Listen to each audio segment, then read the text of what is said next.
Well, good morning, everybody. Today we're focusing on the nurses' strike. That is extraordinary. We've got in the middle of a pandemic.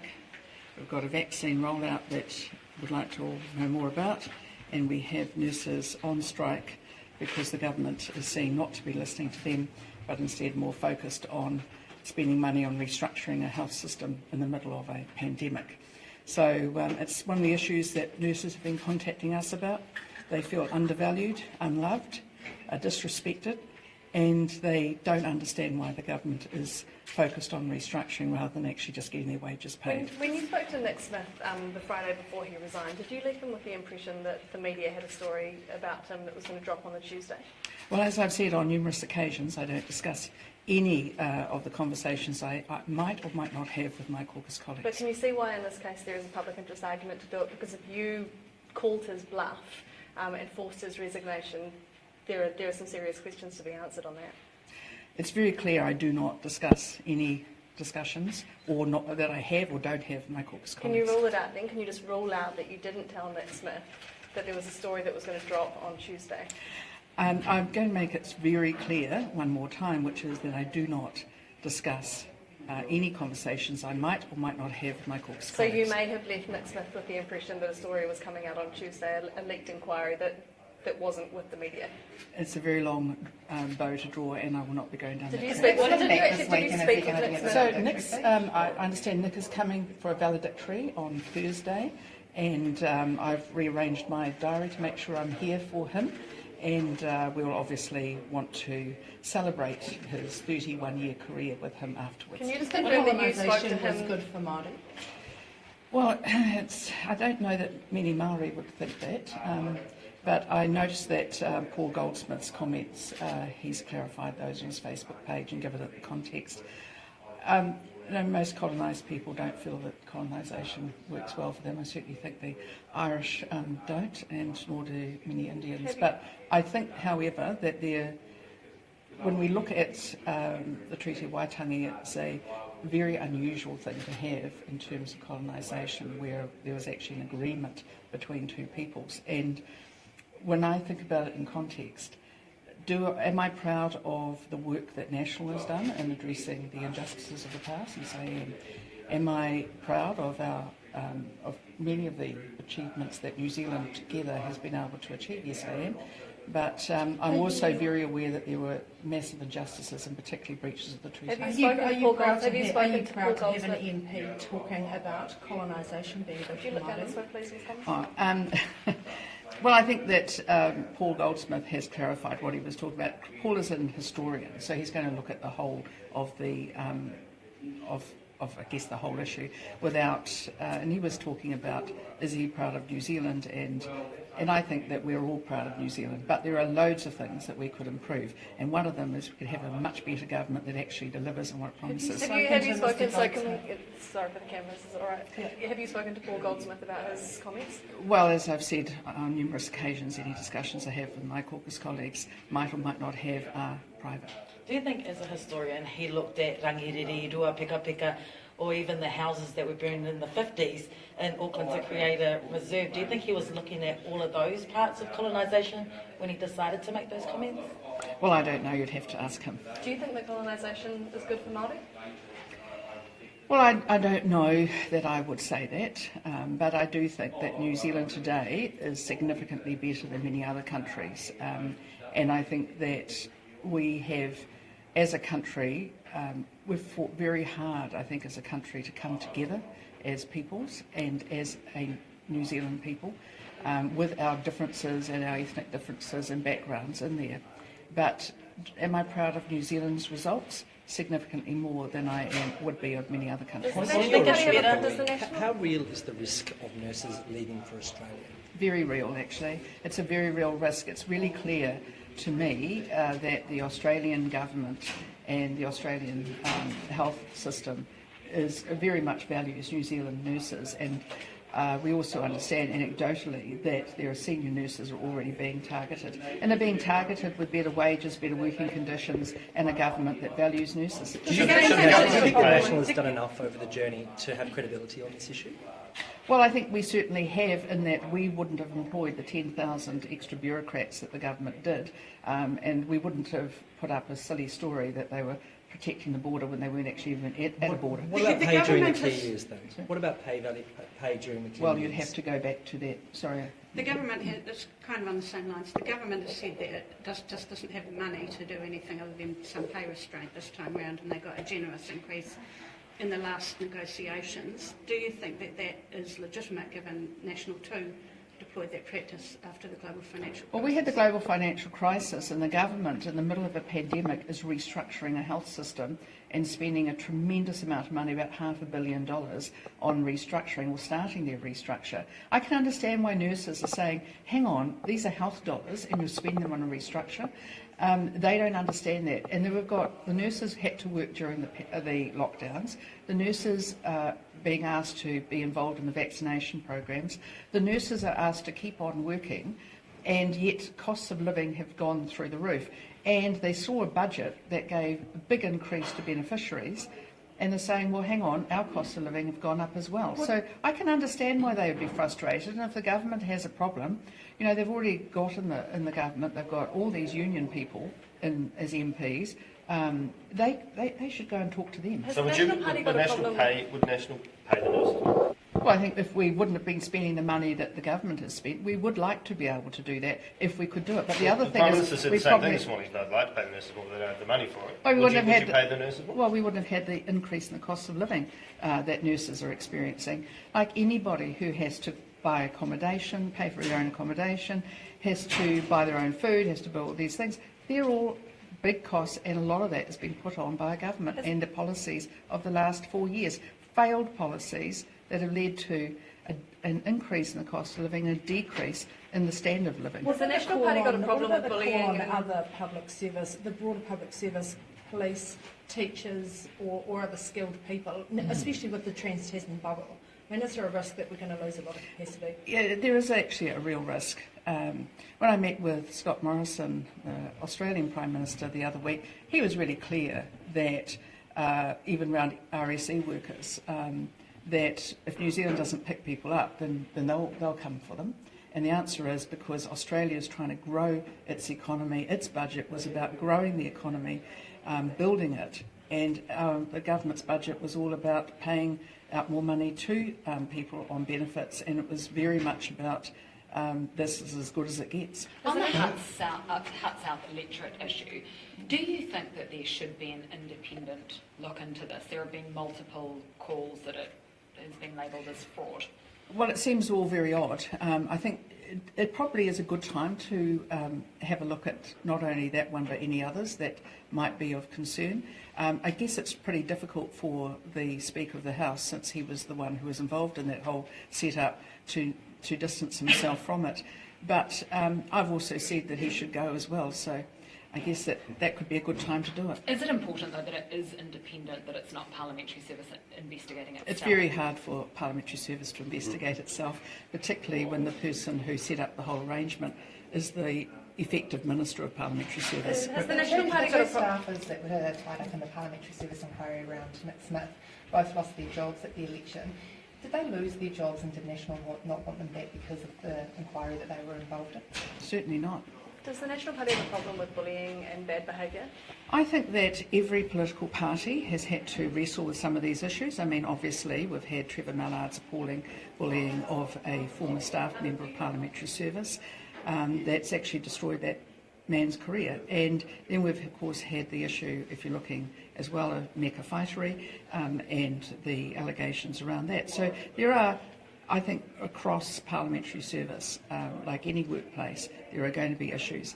And also, I think, too, is that until really this term, the employment laws around for staffers were, I think, very much on the side of MPs rather than on the side of staff. So I think it wasn't a particularly balanced work environment. Do you have full Can you just confidence rule in out- Peter can- Goodfellow?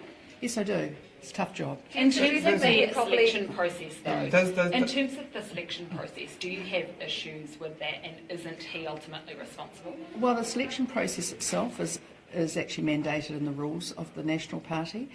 We had a review, as you know, over the last sort of 3 years or so, And that review is very clear that the selection processes need to be revised. I think we need to be looking for people who have the characters, and the character and the experience that we expect for MPs, at the same time a representative of the community. So I'm very supportive of changes, and we'll be taking those, the board will be taking it to a constitutional review. I think the meeting is coming up in the next few weeks, and that will be one that the party will vote on. Just on the back of that, just in the last year, the party's had Hamish Walker, Andrew Falloon, Jake Bazant, Nick Smith. I mean, isn't there a governance issue that goes right to the top? Well, I think you'll see that we're having to deal with those issues. So is there a governance issue? No, I think it's. You could also say, the Labour Party's youth camp and all these sorts of things too. The fact is that every party has to relook at the way that they operate, like any business does, any enterprise. And I'm very pleased that I've got I'm dealing with the issues as they come about. But the issue with Jake Bazant, for instance, wow, who could have imagined that one? Is Peter Goodfellow the right person to lead this party through this? Well, that is the choice of the board, and I support Peter Goodfellow. Can you rule out misleading Nick Smith? Can you just rule out misleading Nick Smith? Well, as I've said, any discussions I have with my caucus colleagues are entirely private. Did some media come to you? You've obviously worked out what needs to change because you're taking it to a meeting. So what actually are you going to change about the vetting process and the selection? Well, we've got some, obviously, I think that, let's just give you a bit of a breakdown on this. I think that today's world with social media, it is very important that we have people going through social media checking for things. We also need to not just rely on the references and reference checks that people give us in their forms where they apply to be candidates, but we need to go wider than that. I think there needs to be far more of a professionalisation of the system, because at the moment it's very much left with the local electorate, and it's not always fair to expect people to be able to even know what some of these social media platforms are. So does that mean you look at having like an independent panel that will actually do this work rather than leaving it to the National Party internally? Well, I can't go down on the specifics because clearly that's a matter that the board needs to put to the members. That an option, well, it may be one, but there may be other options as well. And I don't want to go further down. What is it about politics that attracts these types of people? Well, you could say that they are attracted to lots of different occupations, but there are always some people who have, I think, ideas about what being an MP is. They're entirely different from the truth. And I think that that's part of, a revamp, as our report review said, revamp of the Candidates College, a revamp of our selection processes, a revamp of how we actually reference check people. And I just think that, sometimes we really do need to just go a lot further than what sometimes we have. But I'd also say is the vast majority of our candidates were 100% exactly who they said they were. Just to clarify, you won't rule out misleading Nick Smith. You won't rule out I'm going to out. say very clearly that I do not discuss either discussions just rule I it have. out. No, I do not discuss any discussions I have with my caucus colleagues, whether I have them or not. But do you recognise that if you misled him, that would be problematic? So why not just rule it out? What I recognise is very problematic is if I start talking about any discussions I might or might have. Okay, had you been told that the media had been leaked, then it's. I'm not going down that track.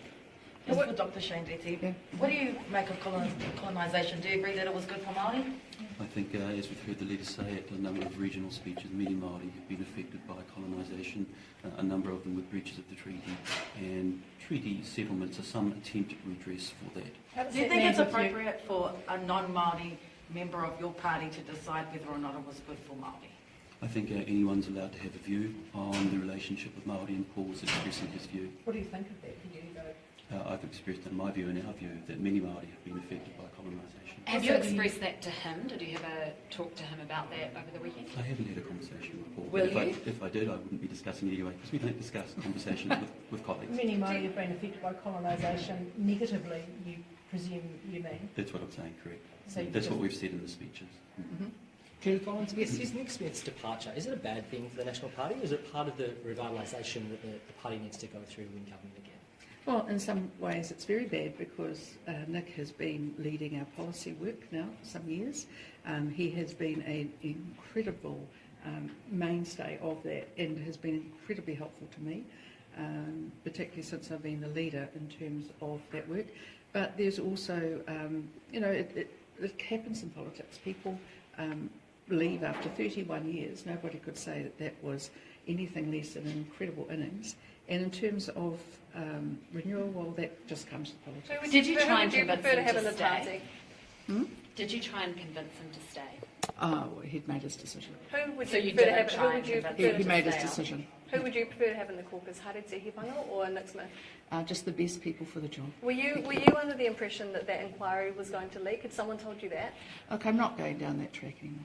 But I need to had get someone going. told you that the I'm media very had this? clear. I'm very clear that I'm not going down that Can track. you just say whether or not you spoke to? Well, she'll be. I understand she's sort of to be confirmed by the board under our processes, but under the law, clearly she is the person who will be next on the list. The process is, I understand, and Shane might be able to correct me if I'm incorrect on this, is that Nick has to advise the Speaker. I don't know that has actually happened yet in writing, and the Speaker advises the Electoral Commission, and the Electoral Commission goes to the next person on the list, which at this stage is clearly Haretse Hipanga. When you spoke to and Nick, Haretse, I think, would be keen to come back. when you spoke to Nick Smith that Friday before his resignation, did you bring up my name or did he? I think it's really important that I don't discuss any conversations I might or might not have. But you with my did colleagues. have that conversation, right? Just about confirm. an Yes, interview that she has done about her time in Parliament and I guess any potential damage that might do coming back into Parliament. No, I've phoned Haretse to let her know that Nick had advised me that he was resigning and he'd done his own press release and everything else, as you'd expect with Nick, and to see that she needed to be aware that this was happening. And so she expressed her wish at that stage to come back, and I expressed that that's exactly what's going to Has she happen. advised you about what she's actually said in that interview? Oh, I think I saw that interview. I didn't. I think that it's good for people to realise that Parliament is not only a place where there has been some bullying of staff over the years, but there has been, on occasion, bullying of MPs. And my view is very clear, is that if people feel that they've been in that situation, that they should be free to come forward and say that. I think part of a culture in the National Party has to be where people have felt that they have been subjected to bullying. They should be free to say so. Otherwise, we're just continuing that culture, and I'm not prepared to have that continue. The National Party has come under fire in the last few weeks about some commentary with Māori. Yes. Do you hope that Haretse Hipanga was the Māori face that's going to save the party? Oh, I think that we're all hoping that we can move to exactly what we say, not what people think we might say. And I know that Dr. Shane Retty and I are very keen to work with Haretse and You might look to like make they were it another Māori on the books. Oh, I don't think I ever look at people like that. Haretse is a highly intelligent, experienced lawyer with 30 years' experience. I would never say that to her or about her. Thank you There very are much. only two everybody. people in that conversation between you and Nick Smith, right? Are you worried about what he might say in his